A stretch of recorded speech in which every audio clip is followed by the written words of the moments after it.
This is the interface of Adobe Illustrator. Let's go over the first and most important step, setting up your document, like creating 4, 8, or 16 pages, depending on what your project needs. So to get started, I go here and click Create New, or you can simply use the shortcut Command-N on a Mac to speed things up. Click on Create New, or use Control-N on Windows. That brings up the New Document window, so let's walk through the settings together. The first thing we have here is the file name. Feel free to name it anything you like. For example, if needed, name it A4 so it's clear and easy to identify. I'm going to name it A4. Here I have the size, which you can control. This brochure could be made up of 8 A4 pages, or it could be 17 by 24 centimeters, or it could be A5, which is 15 by 21 centimeters. But we're going to work with A4 here. And this is very important. These are the bleed measurements in the artboard for printing, so that when the printing process is finished and the print is cut, you have extra color to make sure no white edges show up after trimming. This is for the colors, so that when it's trimmed, no white shows. Usually, we set it to 1/4 centimeter or 2.5 millimeters. Alright, now I click on More Settings here. I can control and get more properties or settings than this. I click More Settings. Alright, here I have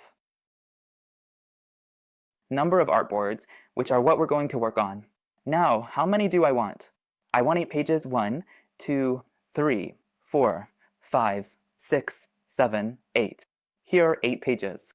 Here I have the spacing, which is also great and important, which is the spacing between the artboards. So now, when I open pages in Illustrator, there will be a space between each page, meaning that on the sides I'll have 1 or 2 centimeters, and between the pages, 2 centimeters. This makes it easier for you to work in Illustrator, and you won't feel like everything is cramped. I'm going to set it to 2 centimeters. 2 centimeters, okay, here, leave this as 2. Here, this part. This is the most important thing. Guys, the page must be set to CMYK. CMYK because we're working in Illustrator, and it's for printing. If you set it to RGB, you'll run into problems with color changes during printing and color separation. So we always emphasize that it has to be CMYK. Alright, now. Mike, okay, now? I click Create Document, and here you'll see that it created the page. First, you might ask, what is this red color? This is what we talked about at the beginning. It's the bleed. I have the artboard. This black area here is called the artboard. It's your main design space where everything gets created and arranged. Around it, you'll see this red border known as the bleed area. It's important because it ensures that your design extends fully to the edges of the paper once it's trimmed during the printing process, avoiding any white margins. Now, I have a file with 8 pages. 1, 2, 3, 4, 5, 6, 7, 8. Okay, so how do I tell page 1 from page 2, from page 3, from page 4? In this way, as soon as I click on the artboard here, by default it goes from left to right. But you can set it from the document settings we talked about to go from right to left. But in my case, it's set to go from left to right. So this one here will be page number 1, this one will be page number 2, and this one will be page number 3. How do I know this? I just click on it, and I see here it says number 1. I click on this one, and I see here it says number 2. I click on this one, and I see here it says number 3. Click on number 4, click on number 5, and so on. You have full settings that you can get from Windows, and you have full settings that you can get from Windows, and you have full settings that you can get from Windows. Do you have a tower here? You'll also find it as pages. As soon as you browse through them, it shows up here for you, okay? That was the first step in the process of creating, let me say, a brochure, a book, or anything with multiple pages on Adobe Illustrator. Okay. Now I want to start working on setting up our master. What do I mean by master? I mean that the brochure always has similar pages. There's something that's the same on every page.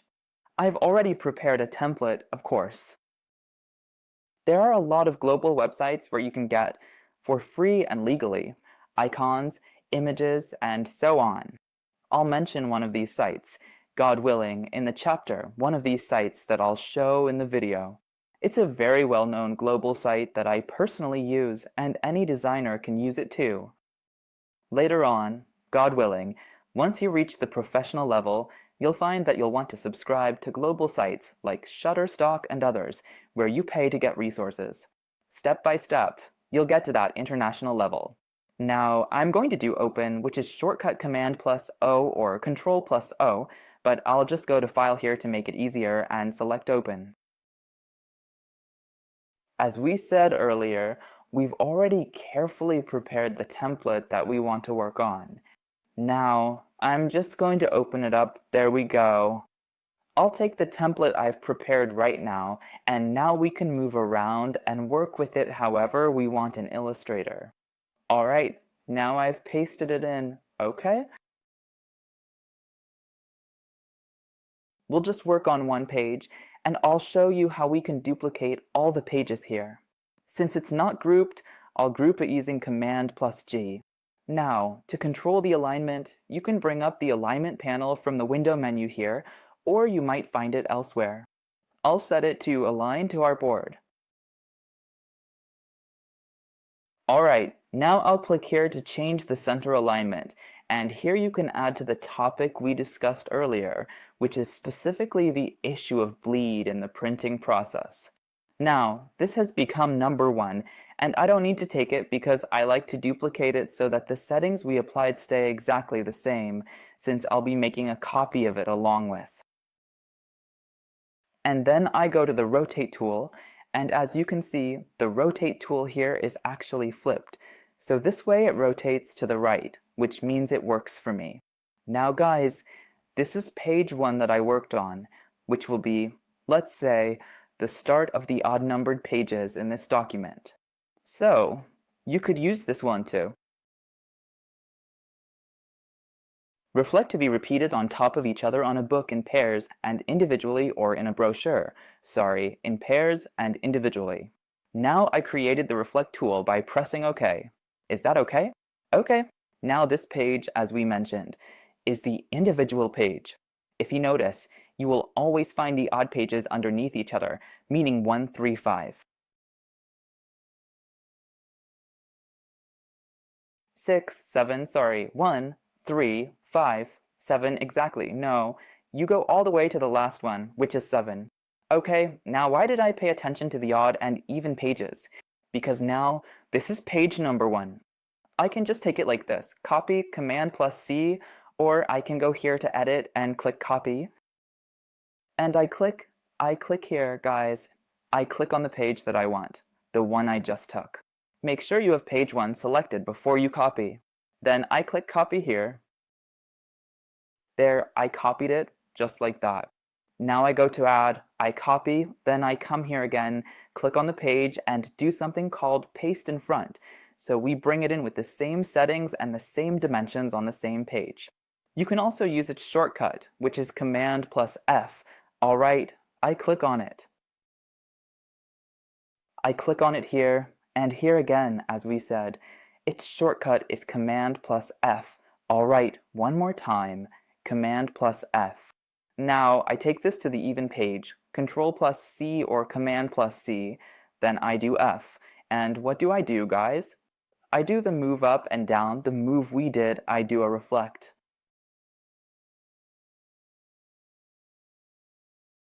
Now I have it arranged like this. Just take a moment to look at how beautiful and visually appealing the brochure or the book looks now, with its clean layout and attractive design.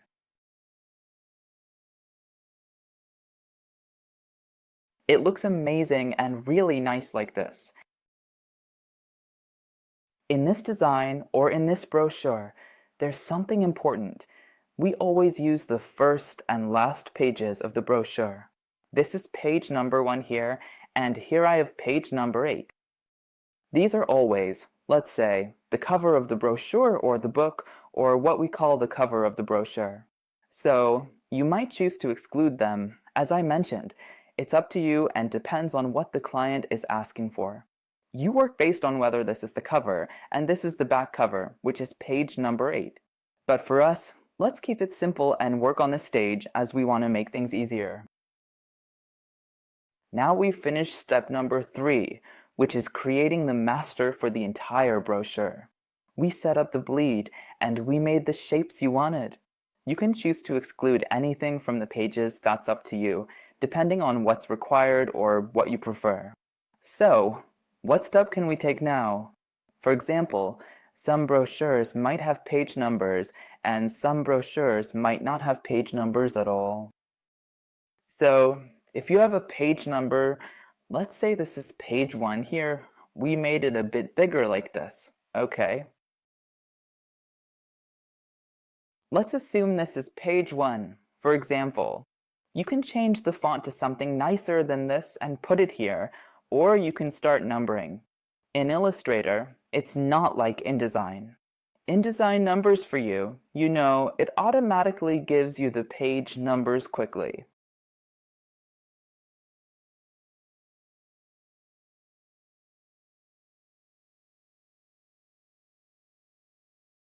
Here, you can simply change this setting to English. You also have something here which is called mirrored.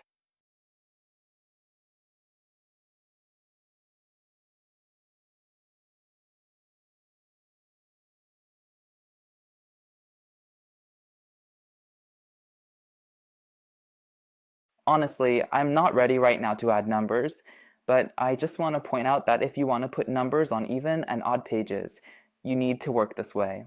And remember, even numbered pages are always on the right, and odd numbered pages are on the left. Here, you can put 2 here, 1, 2. Okay, like we said, here you can assign a page number. Okay, and like we said, the even pages and the odd pages are on the right. Now, when I look at the brochure, I always prefer that it doesn't have page numbers, so we're just going to use the numbers for demonstration. I just wanted to clarify this for anyone who wants to number the pages or is required to do so.